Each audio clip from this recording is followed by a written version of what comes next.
Hi, I'm Brian Barnett, Mayor of the City of Rochester Hills, welcoming you to another exciting episode of Right Down the Street, our podcast that features the stories, the people, and the things happening in and around our community. And there is no place else we could be this week than right here in front of the most famous cake in America, the Amon-Ra St. upside down cake here at the home bakery. We're going to talk with Heather Tocco, the owner of the home bakery and the person behind this vision, not only about the cake, but about what this has meant to her business and really all of the downtown businesses here.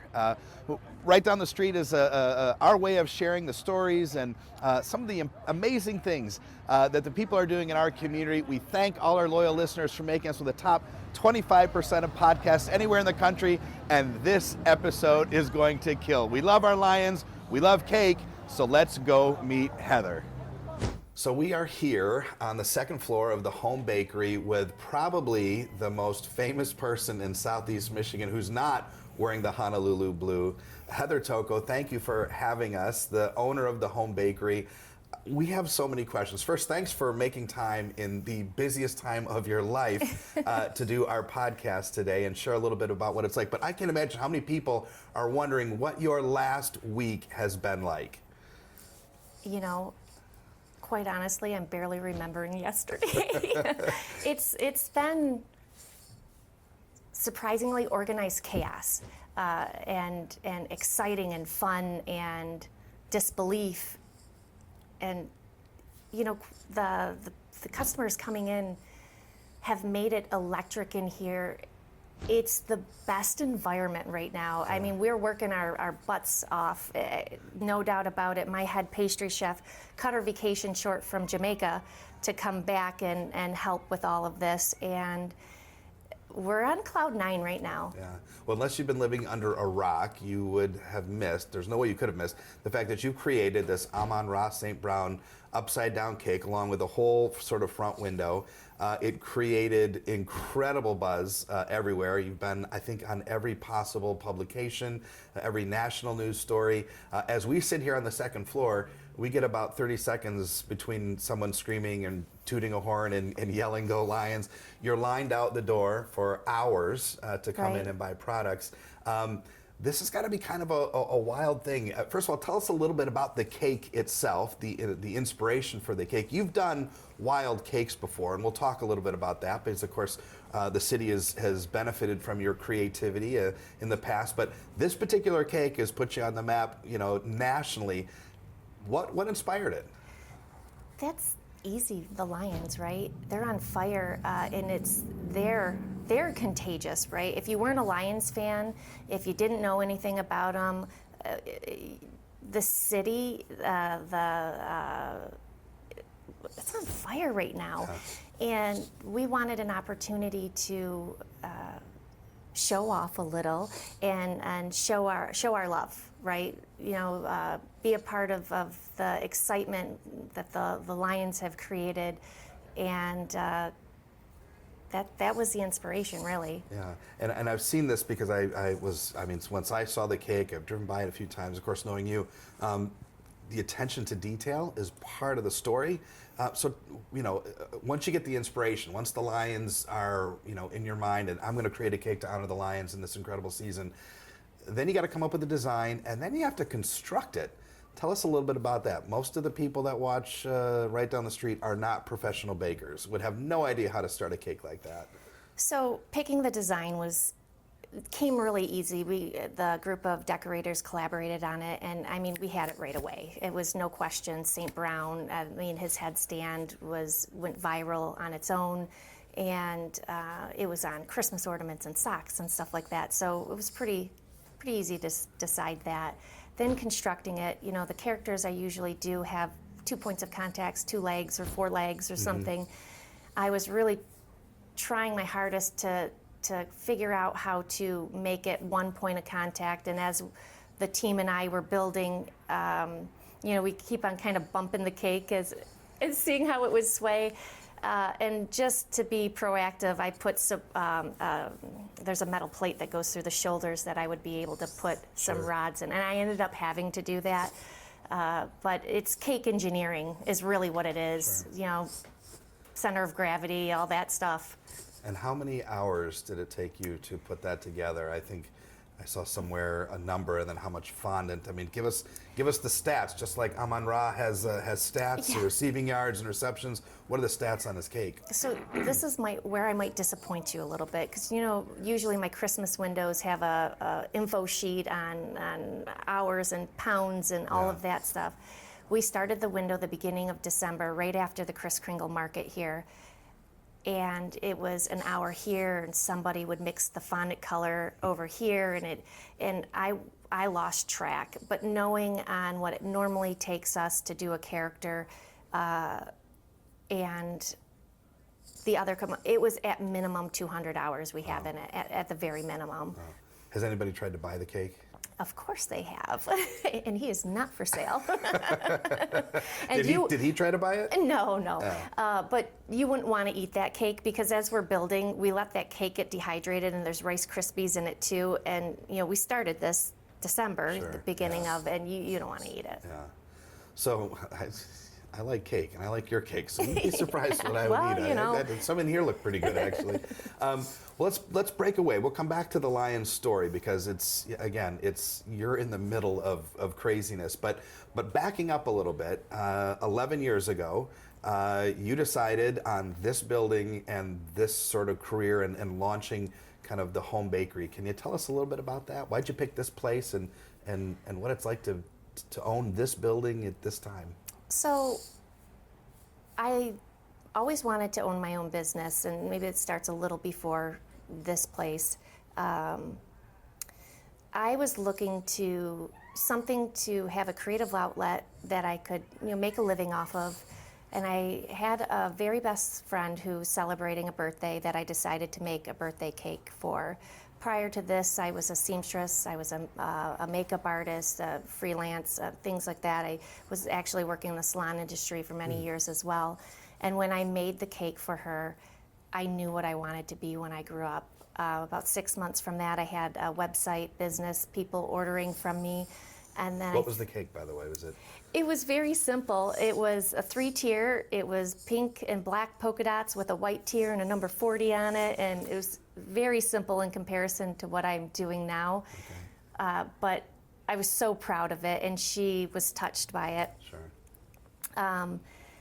And then it's got to a point where people were coming to my home that I didn't know, and they're starting to be unrespectful of hours, and 9 o'clock at night knocking on my door, and it was time to get something brick and mortar. I was shopping around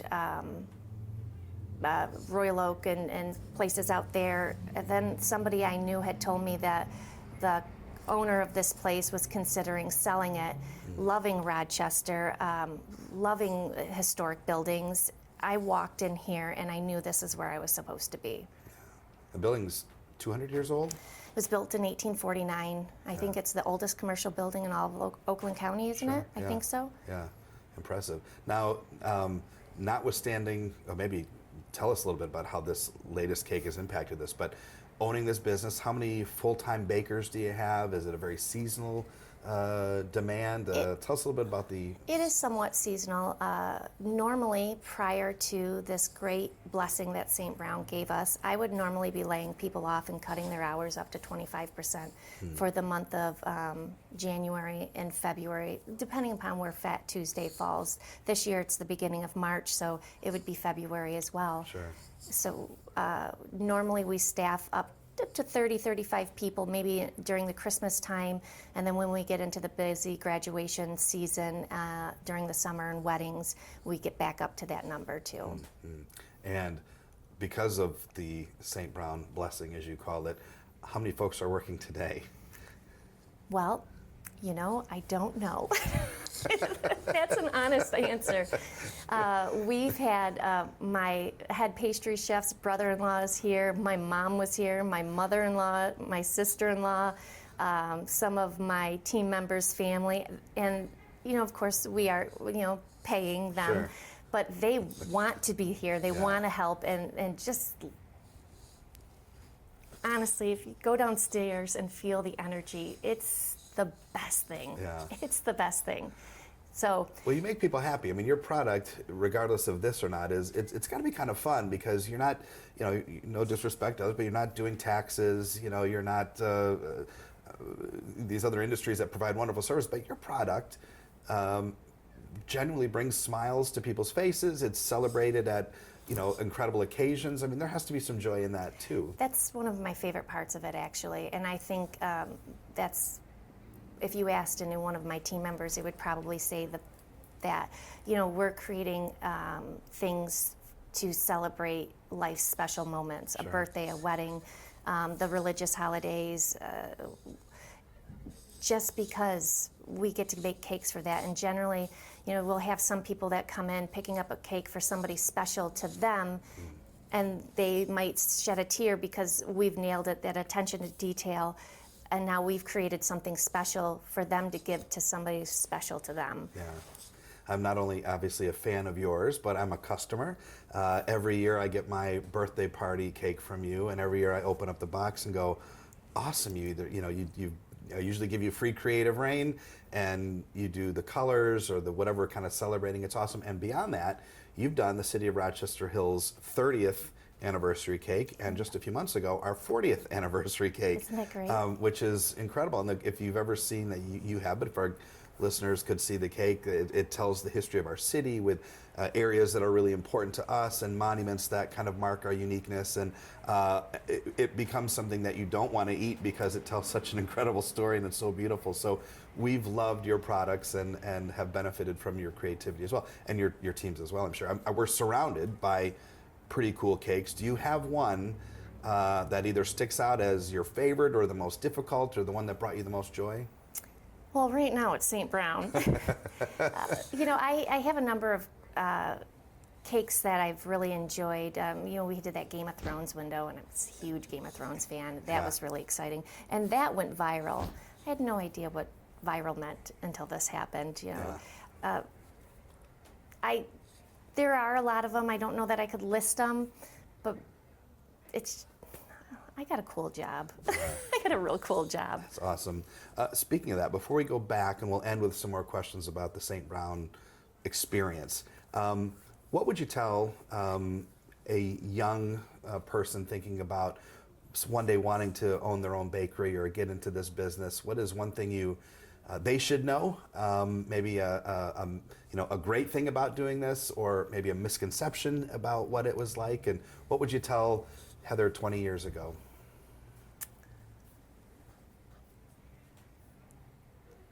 That's a great question. What would I have told myself? I know all about what hard work is. And being a baker, cake decorator, it's an extremely physical job. I think if you don't truly love it, it's not for you. I think that it can be really challenging at times. Being a business owner, I believe that sometimes you fall out of love with it, and sometimes you need to relearn to fall back in love with it. COVID was a difficult time. I think with all that, I had fallen out of love with it for a moment because it was so taxing. And getting back into the groove of it and remembering why I got into the business and getting my hands on cakes again, it was so exciting. So I guess telling somebody get into it, you have to be willing to put your whole heart into it, because if you're not, you won't be successful in it, because it really takes all of you. That's good advice. Yeah. Outside of baking, when this is over and the Lions hopefully win the Super Bowl and you get to catch your breath, what do you like doing? What are your passions outside of baking? I like to be outside. I like to be on the water. I like to be creative overall. I used to, prior to getting into cakes, I was a seamstress for a bit. I do enjoy making gowns and clothing, so every now and then I'll pull my sewing machine out, and whether I'm making something for my home or for myself to wear, I'll do that. Okay. Now, we can't leave without talking just a little bit more about what this is like. So you have this idea, you put this cake in the window, and you go home and you go to bed. And at some point, someone has to call you and say, have you seen what's going on with this? Have you seen, look on Facebook or check it?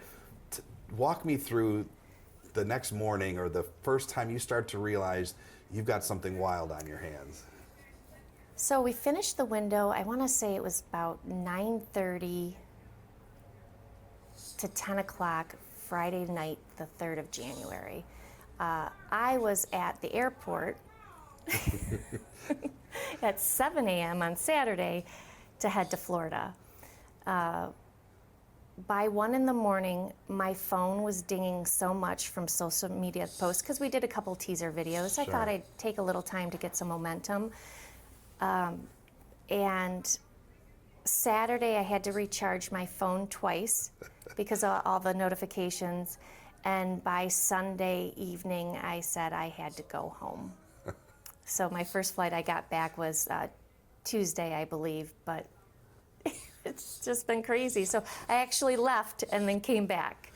That's crazy. And then, of course, you had all of this incredible momentum. I drive by all the time. There's always people, no matter what time of day, out there taking pictures, and young people, old people, people trying to do the stand upside down on their own. I've seen that too. People holding their kids upside down in front of the window too. It's so cute. And then Amon-Ra St. Brown connects. And then what happens? So he contacted me, his people, on Sunday, and just his management, or his, I'm sorry, that might have been the wrong word, but had just said he saw it, he'd like to come down to the bakery and see it and take a photo with it. I was like, wow.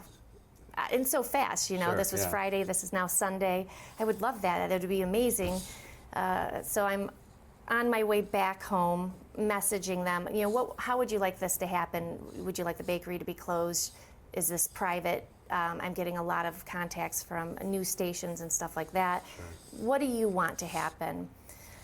I get a message back saying, this is what we were thinking, and without pulling my phone out and reading exactly what that message was we'd love to offer playoff tickets for you to raffle off. And yeah, exactly. You know what that means. Incidentally, I saw today that they've said this Lions game is the most expensive game in NFL history outside of Super Bowls. The average ticket now is over $1,000. Go Detroit. Yeah.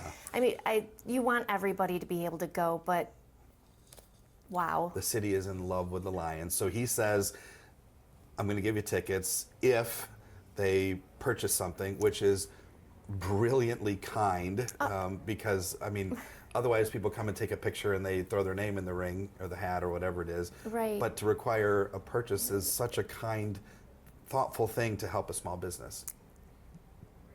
Absolutely. So your purchase is your raffle ticket, right? Yeah.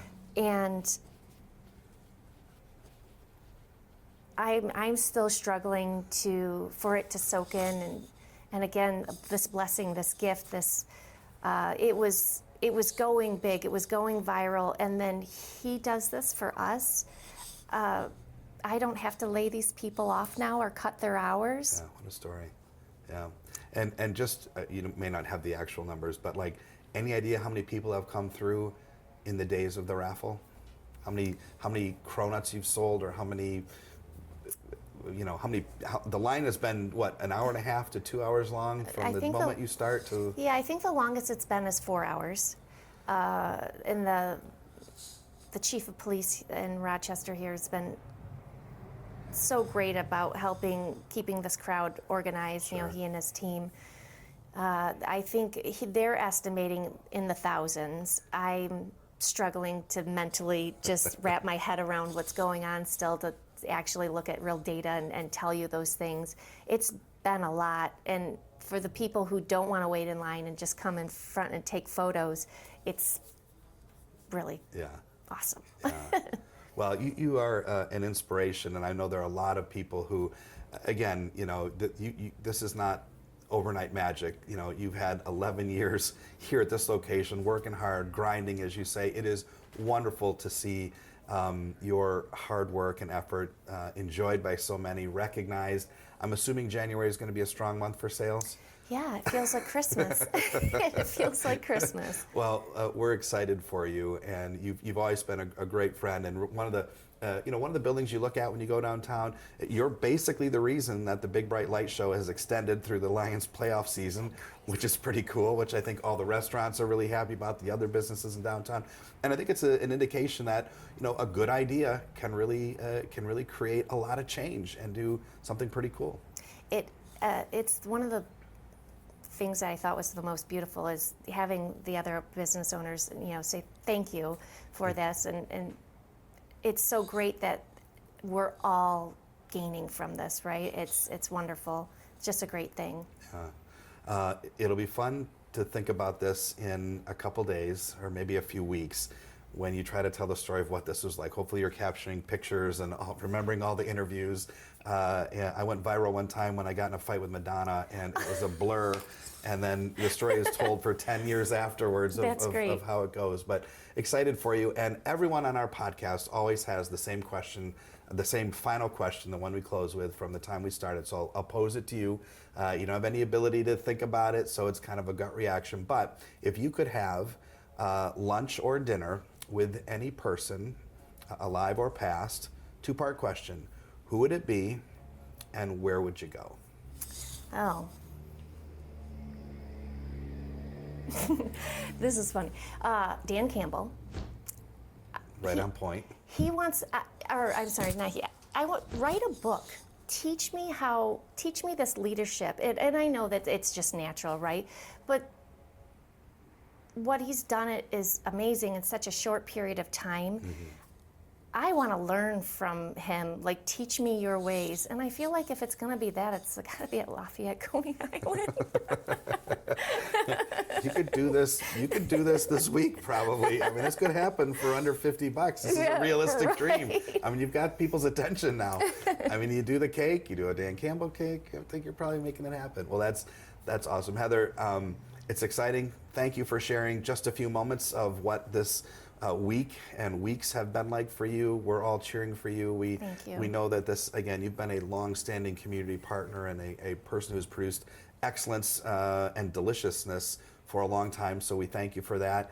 Enjoy the ride. Congratulations to you and your entire team, who I'm sure the hours have been blown out. You got another day or two of this. Just one more. One more day. Well, I'm sure we have a few more, but one more day of this raffle. And but something I've been thinking a lot is, yes, I'm paying them, but how do you thank them? Staying the long hours, and what do you do? What's that bonus? And I have the best team in the world. Yeah. You recognize that when you go through something like this. Yeah. They don't recognize it as a burden, they recognize it as an opportunity, and the whole team looks strong. So congratulations to the Home Bakery team, to you for your leadership. Just as you're looking at Dan Campbell, they're probably looking at you and going, you got a pretty cool leader. So congratulations, and thank you for making time to be on the podcast, and thank you for all of you for tuning in. We're super excited. We're all about the Lions here, no matter where you're watching. We hope you're rooting for our hometown Detroit Lions. Come by and see the cake, the Amon-Ra St. Brown world famous cake right here at the Home Bakery, and grab something if you stop by and support Heather and her amazing team. Thank you for watching. Thank you for supporting Right Down the Street. And as you know, we'll be back with another great guest talking about the things, people, and issues that move us in our community real soon. Thanks, and God bless.